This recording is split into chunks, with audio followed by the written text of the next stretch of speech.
안녕하세요. 오늘은 응급처치학개론 모의고사 제2회 설명, 해설 들어가도록 하겠습니다.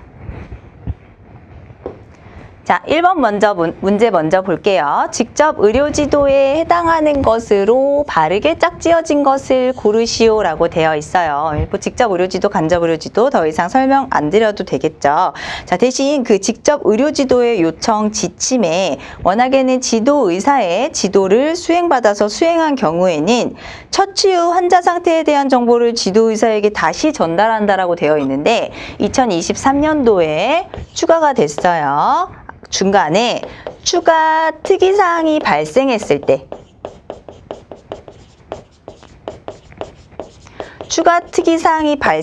때 환자 상태에 대한 정보를 지도의사에게 다시 전달한다. 요거 부분 기억하시면서 문제를 풀어보도록 하겠습니다. 자, 직접 의료지도에 해당하는 거 골라볼게요. 지도의사가 현장 출동 맞죠? 지도의사가 현장 출동 직접 의료지도니까요. 전화 및 무전기에 통신을 통한 지도 맞죠? 지시. 자, 지침 개발 및 적용과 교육 훈련은 뭐다? 간접이다. 라고 해서 답은 1번 들어가겠습니다. 자, 다음 문제 보도록 할게요. 파란색이 잘 안 보이는 것 같아서 빨간색으로 바꿀게요. 응급의료 체계에 있어서 병원 전 단계에서 이루어지는 과정이 아닌 것은 이렇게 문제가 나왔어요. 자, 응급의료 체계는 병원 전과 그리고 병원 후 이렇게 나눠지죠. 병원 후 단계. 네, 여기서 이제 병원 전 단계에서 이루어지는 처치 과정이 아닌 것을 고르는 거예요. 자, 병원 전 단계 처치에서 어떤 게 이루어질까요? 1번, 환자 발생의 신고와 구급차 출동. 맞죠? 구급차가 현장에 도착하기 전까지 이루어지는 응급처치 요령의 지도. 자, 이것도 맞아요. 구급대에 의한 현장 응급처치. 이것도 맞죠? 자, 그리고 진단을 위한 적절한 검사는 이건 전문적인 검사와 치료를 말하는 거기 때문에 병원 후 단계, 그쵸? 포스트 호스피털 파스에 대한 얘기입니다. 그래서 이거는 답은 4번 이렇게 체크하시면 되겠어요. 자, 다음 중 2급 응급구조사가 할 수 있는 응급처치의 범위에 해당하는 내용 아까 말씀드렸죠. 1급을 생각을 하면 2급은 자동적으로 문제를 풀 수 있다. 1급 응급구조사가 할 수 있는 거 뭐라 그랬어요? 자, 기도 확보, 정맥로, 그리고 인공호흡기, 약물 사용 이렇게 할 수가 있었죠. 자, 그러면 2급 응급구조사가 할 수 있는 응급처치의 범위에 해당하는 내용은 1급 구조사가 할 수 있는 거 다 빼면 되겠죠. 자, 정맥로 확보 뺄게요. 인공호흡기 뺄게요. 저혈당성 혼수시 포도당의 주입, 이거 약물 주입이죠. 뺄게요. 자, 외부 출혈의 지혈 및 창상의 응급처치 4번. 이렇게 문제 푸시면 됩니다. 요거 하나만 외워놓고 있으면 모든 1급과 2급에 관한 업무 범위를 다 풀 수 있어요. 그쵸? 그래서 넘어가도록 하겠습니다. 자, 응급구조사의 정신적인 스트레스 요인들로 바르게 짝지어진 것을 고르래요. 응급구조사들도 또 이제 우리가 응급구조사도 마찬가지겠지만 구급대원으로 했을 때 정신적인 스트레스 요인들이 있을 거예요. 근데 그게 이제 큰 트라우마로 되는 거. 그쵸? 이제 그런 것들로 바르게 짝지어진 것을 고르겠습니다. 자, 영아 돌연사 증후군이라고 해서 SIDS가 있어요. 사실 성인이 돼서 사망을 하는 것은 어느 정도 마음의 준비가 있고 이제 성인들이 질병이 있고 갑자기 돌아가시면 물론 다 스트레스가 되겠지만 어느 정도 질병과 노화로 인해서 마음의 준비를 하고 있었던 건 그렇게 크게 사실 스트레스로 다가오지 않아요. 그런데 막 갓난아기나 아니면 영아가 갑자기 돌연사 증후군으로 죽었을 때는 그게 좀 큰 트라우마로 남습니다. 외상성 스트레스 장애처럼 그렇게 큰 트라우마로 남아요. 자, 그러면 일단 1번은 맞겠네요. 맞는 걸로 짝지어진 걸 고르라고 했으니까. 충분한 휴식이 스트레스예요? 이건 아니죠. 이거 사실 그냥 드린 문제예요. 뭐뭐 있는지 보려고. 자, 동료와 갈등. 물론 스트레스를 받을 수 있겠죠. 동료와 갈등은 이제 뭐 어떻게 보면 이직을 할 수도 있는 이제 큰 스트레스로 다가올 수도 있겠지만 이게 막 정말 외상후 스트레스 장애처럼 그렇게 큰 스트레스로 다가오진 않습니다. 그쵸? 처참한 인체의 변형을 유발하는 손상, 이것도 굉장히 큰 스트레스로 받아들일 수 있겠어요. 그래서 답은 기억과 리을. 자, 동료와의 갈등이 아니라 같이 일하는 동료가 만약에 죽었다. 같이 일하다가 사망을 했다. 이것도 굉장히 큰 스트레스로 적용이 되죠.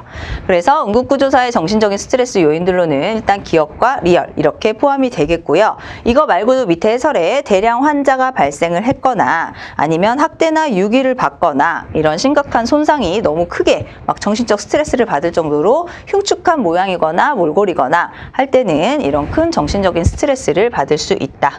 라는 것을 보고 있습니다. 자, 다음 설명이 의미하는 것으로 가장 적절한 것은 무의식 환자거나 응급처치가 필요한데 보호자와 연락이 안 된대요. 자, 무의식 환자거나 응급처치가 지금 필요해요. 근데 보호자와 연락이 안 돼요. 그리고 소아예요. 그렇죠? 자기가 뭔가 결정할 수가 없어요. 무의식 환자도 마찬가지죠. 환자 또는 환자의 보호자가 있었다면 당연히 우리 빨리 응급처치를 해줘라. 동의를 해줄 것으로 간주하는 형태의 동의.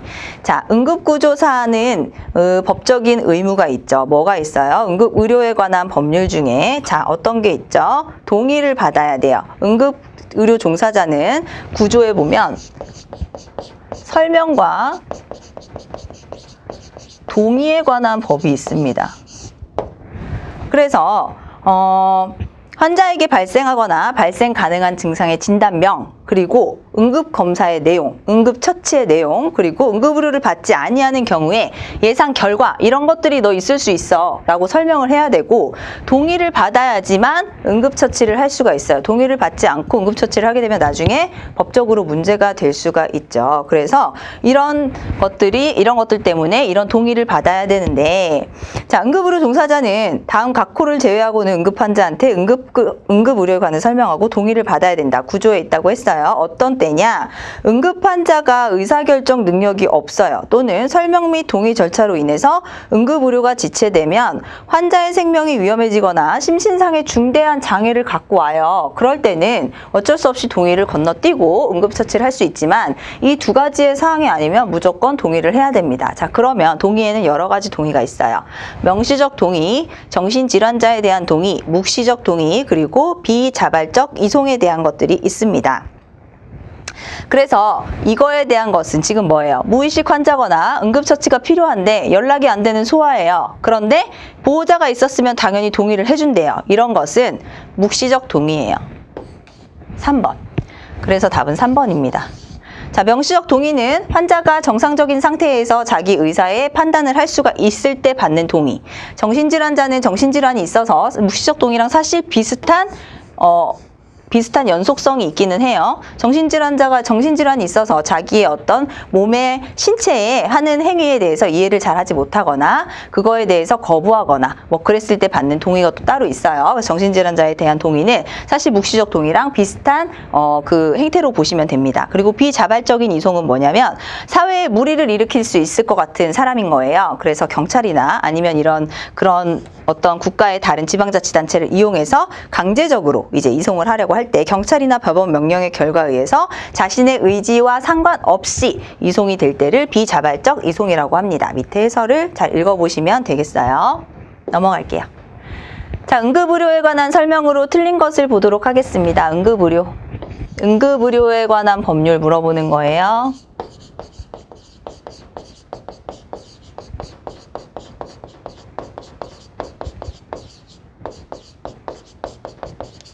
자, 성별과 연령, 신분에 따라서 응급의료는 차별적으로 시행한다. 그쵸? 읽어봐도 틀리죠. 그쵸? 틀린 것을 고르는 거니까 답은 1번. 차별적으로 시행하면 안 돼요. 그리고 이거는 응급의료에 관한 법률 중에서 뭐냐? 국민의 권리와 의무입니다. 나머지는 그 응급구조사에 대한 법이에요. 응급의료에 관한 법인데 이 성별과 연령, 신분에 따라서 차별적으로 시행하면 안 되는 것은 국민의 권리와 의무에 관한 것입니다. 그래서 일단 틀린 것은 1번이고요. 자, 그리고 응급의료 종사자의 권리와 의무 제3장에 이제 쭉 나와져 있어요. 업무 중에 응급환자를 발견하면 즉시 응급의료를 하여야 되고 정당한 사유 없이 거부하지 못한다. 3장 6조. 그쵸? 거부금지. 자, 그리고 응급환자는 다른 환자보다 우선해서 치료한다. 이거는 몇 번? 3장 8조. 우선. 응급환자에 대한 우선 응급치료. 그리고 맨 밑에 거 정당한 사유가 없으면 응급환자에 대한 응급의료를 중단해서는 아니 된다. 10조 응급의료 중단의 금지. 이게 다 법률로 정해져 있어요. 그래서 틀린 걸 고르는 거니까 답은 1번이 되겠습니다. 자, 통신장비의 세 가지 구성요소 마찬가지예요. 이거 통신장비의 세 가지 구성요소도 아까 말했지만 중앙응급의료센터 거기에 보시면 바로 나와 있어요. 응급의료 체계의 통신장비의 세 가지 구성요소 뭐가 있냐? 신고 접수 상담, 접근성, 의료 지도 이런 것들이 세 가지 구성요소가 맞아야 된다. 그래서 답은 몇 번이다? 답은 3번.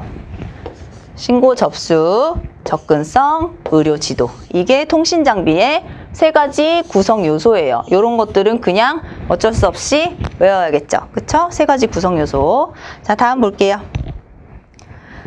다음 중 항공구조를 요청할 때 주요 외상 중 헬기 이송 기준이 아닌 것은 이거를 보는 거예요. 자, 헬기 이송 내가 지금 막 정말 응급 상황이야 막 이런다고 해서 헬기를 빨리 불러달라, 나 항공구조를 해달라 요청을 아무 때나 할 수가 없어요. 이것도 법으로 정해져 있습니다. 헬기 이송의 기준이 법으로 정해져 있어요. 어느 때냐? 자, 범부처 응급의료 헬기 공동 운영에 관한 매뉴얼에 있어요. 이거는 페이지 119 구급대원 페이지 95페이지에 아주 자세히 나와 있으니까 그거 한 번씩 쭉 읽어보시면 되고, 또 그거 읽기 싫으시면 안 되니까 그 매뉴얼 부록 1로 붙여놨어요.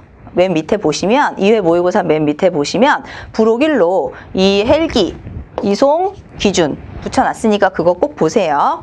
헬기 이송은 주요 외상, 소아, 중증 화상, 그리고 급성 뇌졸중 의증과 급성 심근경색 의증, 여기 이렇게 나뉘는데 저는 이제 이 질환은 성인 외상, 이 성인 외상 기준 중에 틀린 거 이거 물어보는 질문이에요. 자, 그래서 보시면 뭐예요? 발가락, 손가락 절단상. 자, 절단상이 있을 때도 사실은 헬기 이송이 가능합니다. 절단상이 있을 때 가능한데 제외예요. 손가락과 발가락은 제외. 절단상이 있으면 항공 구조를 할 수 있지만 발가락과 손가락은 제외입니다. 그래서 답은 1번. 수축기압이 90mm 미만, 이거 쇼크 전 징후죠. 그쵸? 출혈과 쇼크 전 징후이기 때문에 할 수 있고요. 영가형 흉부 위증. 영가형 흉부는 뭐예요? 늑골이 2군데 이상 골절됐어요.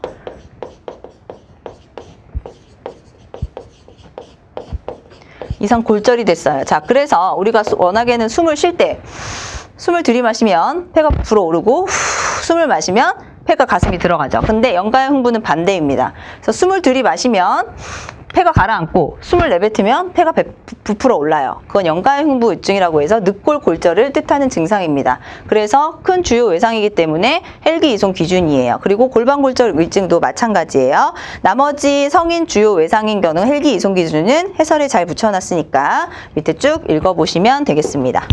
자, 다음 9번 문제 보도록 할게요. 일반 구급차에 갖춰야 하는 구급차 의료 장비로 옳은 것을 보는 거예요. 자, 구급차는 일반과 특수로 나눠지고요. 특수는 좀 더 중증 환자를 이송을 하는 거고, 일반은 조금 위급의 정도가 중하지 아니한 응급 환자의 이송에 사용이 됩니다. 그래서 이거는 녹색 표기, 이거는 적색 표기, 이런 식으로 해서 구급차가 운영이 되고 있죠. 구급차의 특성에 맞게 구급차 의료 장비도 나뉘어져서 각각 배분이 되어 있어요. 그런데 이거는 일반 구급차에 갖추어야 하는 구급차 의료 장비로 옳은 것을 보는 거예요. 자, 구급차 장비는 환자 평가용 의료 장비와 응급처치용 의료 장비로 나뉘어져 있죠. 다 알고 계실 거예요. 자, 그래서 여기서 보시면 뭐예요? 일반 구급차에 갖춰야 되는 거는, 자, 기도 확보 장치, 구인도 기도기와 비인도 기도기. 이게 뭐 일반 구급차에만 있어요? 자, 1급 구조사, 2급 구조사와 똑같아요.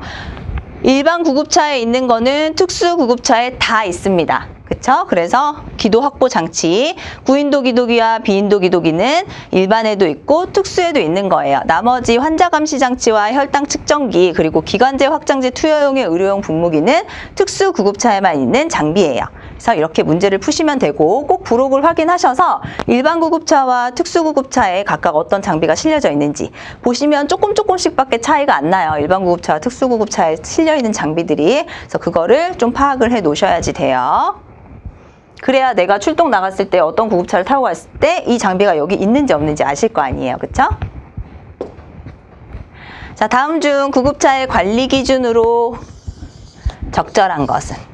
자, 적절한 것, 옳은 것을 찾는 거예요. 응급의료법 시행규칙 제38조 제5항 별표 17에 보시면 구급차의 관리 기준이 있습니다. 그래서 그걸 보시면 뭐 다른 법을 다시 공부 안 하셔도 될 정도로 구급차의 관리 기준이 법적으로 쫙 명시가 되어 있어요. 그래서 그거 보시면 더 좋으실 거예요. 자, 감염 예방을 위해서 구급차의 소독은 월 2회 실시한다. 이거 맞아요? 언제 해요? 주 1회. 그래서 틀렸어요. 자, 연료는 최대 주입량의 4분의 1 이상을 유지하는 등 항상 사용 가능한 상태로 유지한다. 이거는 맞죠? 자, 사고를 대비한 종합보험만 가입하면 되고 비상등과 보험포를 준비해야 한다. 이거는 틀렸어요. 왜 틀렸는지 설명을 드릴게요. 자, 준비해야 되는 거는 뭐예요? 준비해야 되는 건 4개가 있어요. 비상등, 신호탄, 그리고 소화기, 그리고 보험포. 이렇게 4가지를 준비를 해야 됩니다. 근데 여기 지금 일단 2가지밖에 없죠. 자, 그리고 보험은 어떻게 해요? 종합보험만 가입하면 된다. 아니고 종합보험 플러스 책임보험. 책임보험을 가입을 하는데 구급차 대별로 다 가입을 합니다. 이렇게 구급차대별로 다 가입을 해요. 구급차별 책임보험과 종합보험을 가입을 하고 연료 최대 주입량 4분의 1 이상을 유지를 하고 그리고 자동차 정기 점검일을 준수를 합니다. 자동차 정기 점검일까지 준수.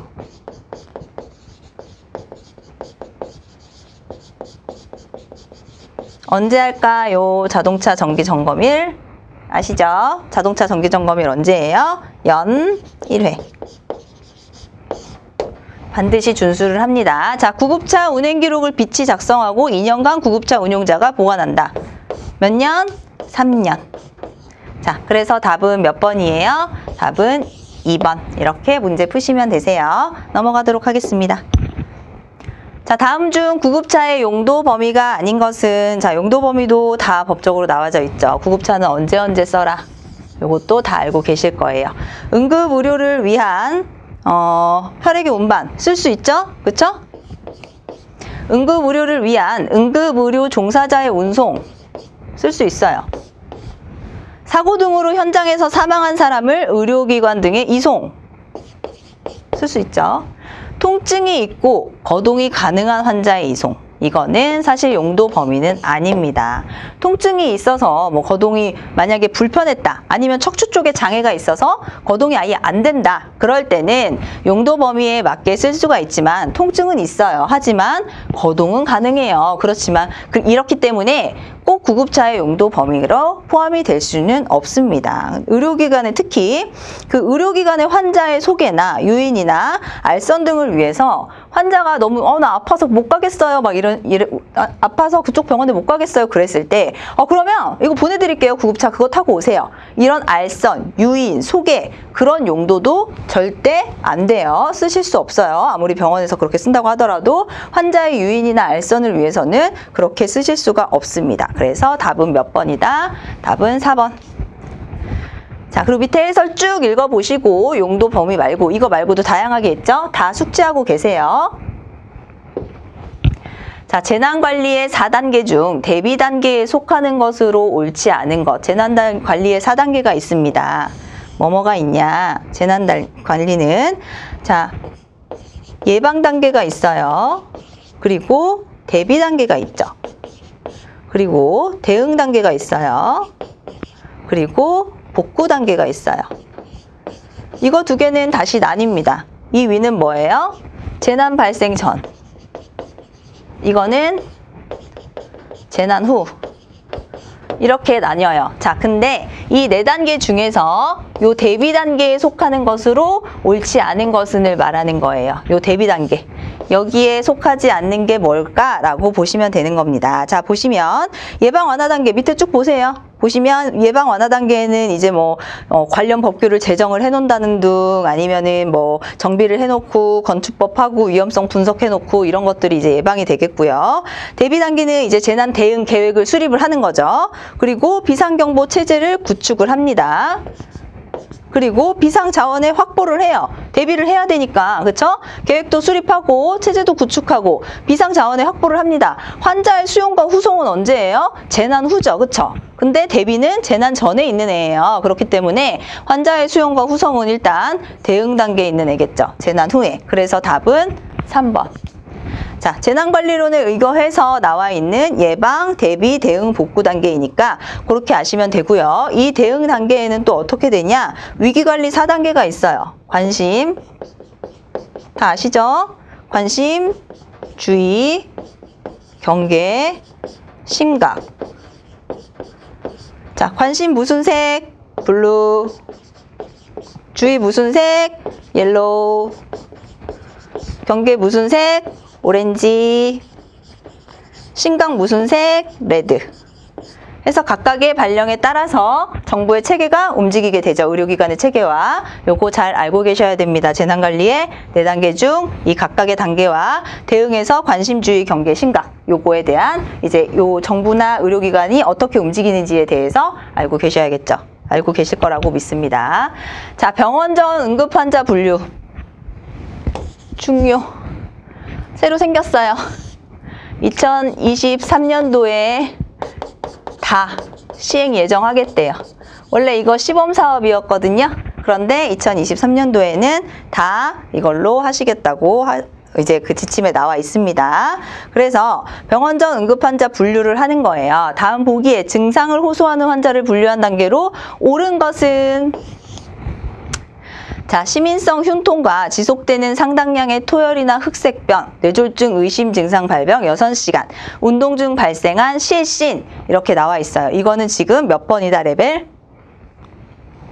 2번이에요. 이거 죄송해요. 프린트가 잘못됐어요. 답이 1번으로 되어 있거든요. 이거 꼭 고치셔야 돼요. 답 2번입니다. 이거 긴급 단계예요. 이거 답 2번. 꼭 고치셔야 돼요. 1번으로 하시면 안 돼요. 긴급 단계, 소생 단계에는 뭐가 있어요? 생명이나 사지를 소실할 정도의 위협으로 판단되거나 악화될 위험이 있어서 즉시 처치가 필요한 상태예요. 그래서 심정지나 자발순환 회복 상태, 무호흡 막 이런 상태가 이제 소생이거든요. 그래서 지금 보기에 나온 애들은 긴급이에요. 그리고 나머지 응급과 준응급 그리고 비응급도 다 보시면 되시고요. 그리고 레벨 1은 무슨 색? 이거 블루. 레벨 2는 긴급은 레드, 응급은 옐로우, 그리고 준응급은 그린, 그리고 마지막에 있죠. 레벨 5. 레벨 5 뭐예요? 비응급. 얘는 화이트. 이렇게 되어 있습니다. 이 분류한 단계 이번에 2023년에 지침에 새로 들어간 거니까 꼭 확인해서 잘 읽으세요. 아시겠죠? 2023년부터는 이걸로 하시겠다고 했으니까 문제에 출제될 수 있는 확률이 굉장히 높겠죠? 잘 읽어보시고 답 틀려서 너무 죄송합니다. 프린트 잘못돼서 꼭 2번으로 고치세요. 1번 아니에요. 자, 테러 공격의 기전을 알려요. 테러 공격의 기전을 알리는 CBRNE에서 B가 뜻하는 것은 무엇이냐? 이것도 그냥 알고 계시고 외우시면 됩니다. 간단해요. 자, CBRNE 뜻 해설에 나와 있어요. C가 뭐예요? C. C는 chemical, B는 뭐예요? B는 바이오롤로지컬이라고 해서 이거는 생물제제예요. 바이오롤로지컬. 자, 생물제제 테러가 있어요. 이거 뭔지 아세요? 생물제제 테러? 법정 1급 감염병에 보시면 거기 굉장히 위험한 감염병들이 많잖아요.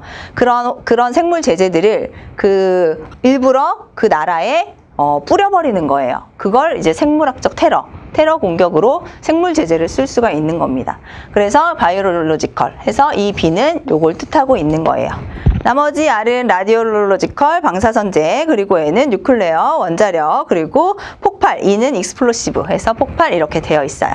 자, 영어 발음 이상하다고 욕하시면 안 돼요. 저는 한국 사람이기 때문에 영어 발음은 이상할 수밖에 없어요. 자, 심정지가 의심되는 성인 환자에게 해야 하는 흉부 압박과 인공호흡의 처치가 올바른 것은 너무 간단하죠. 이거 뭐 사실 그냥 주는 문제인데 그래도 심폐소생술의 기본적인 문제니까 꼭 해야겠죠. 흉부 압박 30회, 인공호흡 20회. 답은 2번. 자, 성인이에요. 자, 신생아 얼마예요? 신생아는 3대1, 성인은 30대 2 외워두시면 되겠습니다. 자, 심폐소생술 밑에 나이 구분 잘 하세요. 나이 구분 꼭 보고 계셔야 돼요. 성인은 만 8세부터, 소아는 만 1세 이상 8세 미만, 영아는 만 1세 미만, 그리고 신생아 이렇게 구분이 됩니다. 그래서 밑에 심폐소생술에 대한 방법이 쭉 팁으로 적혀져 있으니까 요거 꼭 확인하시면 되시겠어요. 넘어갈게요. 자, 환자평가 필수 항목 중에 병력을 조사하는 샘플에서 과거 병력과 관계가 있는 것은 무엇일까요? 이거 무슨 평가? 이거 2차 평가. 그죠? 1차 평가에는 뭐뭐 있어요? 1차 평가에는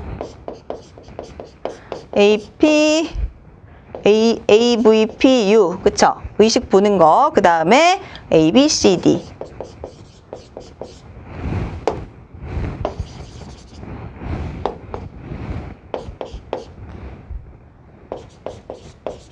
1차 평가에는 이렇게 있고요. 그리고 2차 평가에는 샘플이랑 그리고 DCF, BTLS 신체검사 조사 방법, 그리고 OPQRST 주호소 조사 방법 이런 것들이 있죠. 그 중에서 샘플에서 과거 병력과 관계 있는 것을 고르는 거예요. 자, 밑에 해설 보세요.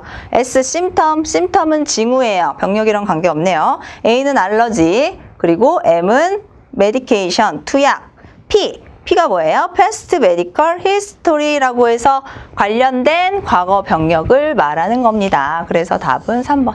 사실 이거는 다 알고 계시는 거니까 설명 안 해도 되죠.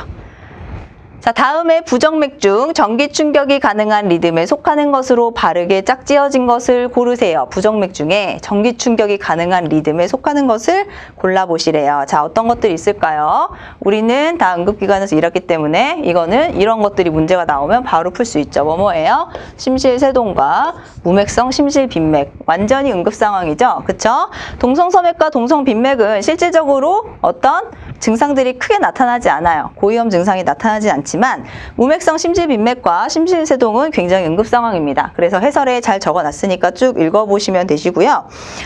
무맥성 심실빈맥 중에서 얘가 맥박이 있는 애가 있고 맥박이 없는 애가 있어요. 맥박이 없는 애를 무맥성 심실빈맥이라고 하거든요. 그래서 맥박이 있을 때는 디피브레이터기를 사용해서 전기 충격을 하는 게 아니라 카디오 버전을 합니다.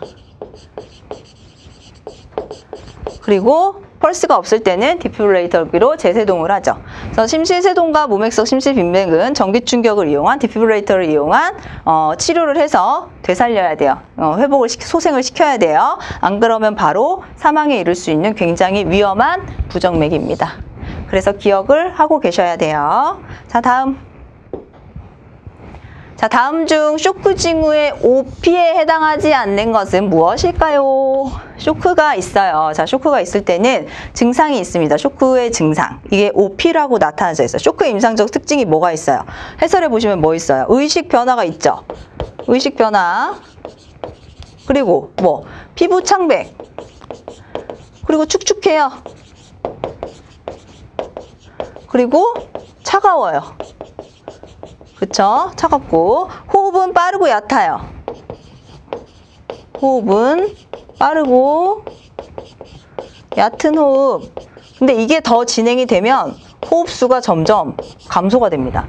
처음에 쇼크 징후의 처음의 징후는 빠르고 얕은 호흡이 증상으로 나타나는데요. 이게 계속 진행이 되면 호흡수가 감소를 해요. 자, 그 다음에 맥박. 맥박도 빠르고 약한 맥박.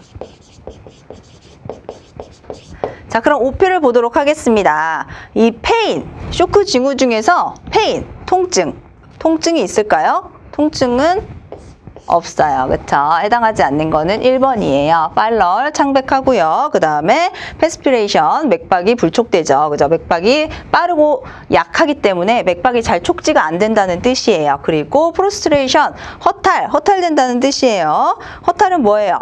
극도의 피로 상태, 그리고 탈진, 탈수 이런 것들을 허탈이라고 부릅니다. 그래서 쇼크가 오면 극도의 피로 상태가 되면서 탈진과 탈수가 되죠. 그렇기 때문에 P에 들어가요. 밑에 해설에 팔럴과 펄스널리스, 프로스트레이션, 그리고 페리스트레이션, 그다음 펄머너리 인서피시 폐기능 부전증. 네, 이거를 잘 알고 계셔야 돼요. OP. P 해설 꼭 보세요. 아시겠죠? 자, 협심증 환자에게 흉통이 발생하였다. 이때 설화로 투여할 수 있는 응급약물. 이것도 그냥 드린 거죠? 협심증 환자한테 흉통이 발생했을 때 제일 먼저 줄 수 있는 거는 심지어 설화까지 다 나왔어요. 니트로글리셀린이다 라고 알려드리고 싶어서 자, 이렇게 문제를 냈습니다. 모르핀은 언제예요? 모르핀 마약성 진통제. 자, 리도케인은 마취, 국소 마취도 시키지만 부정맥도 치료합니다. 디곡신은 뭐예요? 강심제. 이렇게 사용을 하고 있어요. 그래서 이 응급약물을 고르는 거니까 답은 4번. 밑에 니트로글리셀린 혈관 확정제에 대해서 나와 있으니까 이 설명도 잘 체크를 해서 보시면 되세요. 잘 읽어보세요. 이 설명도. 금기사항이 문제로 나올 수가 있기 때문에 니트로글리셀린의 금기사항이 문제로 나올 수 있기 때문에 해설에 자세하게 써놨습니다. 그래서 금기증을 잘 읽어보시면 되시고요. 그리고 급성 허혈성 흉통에 어떻게 사용하면 되는지도 잘 알고 계셔야 돼요. 해설에 자세히 써놓은 거는 제가 굳이 여기서 설명하지 않겠습니다. 자, 허혈성 뇌졸중 의증 환자를 발견했어요. 시행하는 처치로 옳지 않은 것은 뭘까요? 자, 뇌의증 환자죠. 뭐 의식이 완전 잃거나 막 그러진 않았나 봐요. 그쵸? 그래서 뇌압 상승 방지를 위해 상체를 30도 정도 올린다. 맞아요? 맞을까요? 맞죠? 뇌압 상승이 더 올라가면 안 되겠죠. 뇌졸중 의증인데, 그쵸? 어디 한 군데 막혀가지고 지금 뭔가 문제가 생긴 환자를 머리를 더 내리면 뇌압이 상승하겠죠. 그래서 상체를 올려줍니다. 자, 병원 전 뇌졸중 선별 검사를 실시해서 양성인 경우에는 이송병원에 즉시 사전 연락한다. 아까 설명드렸어요. 신시내티 병원 전 뇌졸중 척도. 그래서 있었죠. 얼굴 근육 하고 팔 근육 올리고 발음 이상 1회 모의고사에서 다 설명을 드렸습니다. 그래서 이게 하나라도 양성인 경우에는 이송병원에 즉시 사전 연락해서 준비를 해놔야 돼요. 자, 기도를 확보하고 필요시에 산소를 공급한다. 자, 그럴 수 있죠. 필요하면 산소 공급할 수 있어요. 병원 전 단계에서 혈압이 올라가지 않도록 혈압을 조절한다. 병원 전에 도착하기 전에 의증 환자예요. 아직 어떤 증상이 없어요. 근데 혈압이 올라가지 않도록 혈압을 조절할 필요는 없습니다. 저혈당이 될까봐 저혈당이 되지 않았는데 포도당 투여를 위해서 IV를 먼저 준비한다. 안 해도 돼요. 병원 전 단계에서 혈압을 조절하거나 포도당 투여를 지금 당장 안 해도 되는데 그 정맥로에 주입을 하기 위해서 정맥로를 확보한다. 이런 거 안 해도 됩니다. 자, 그래서 이 신시내티 병원 전 뇌졸중 척도에서 양성이 나오게 되면 어디로 가요? 혈전 용해 치료가 가능한 병원으로 이송을 해요. 여기를 알아봐서 이쪽으로 이송을 합니다. 응급의료기관 이상의 의료기관으로 이송을 하는 게 원칙이에요. 여기서 양성 반응이 나오면 이 입원이 중요하니까 요거를 잘 알고 계시면 되시겠습니다. 잠깐 마쳤다가 2회 진행하도록 할게요. 21번부터.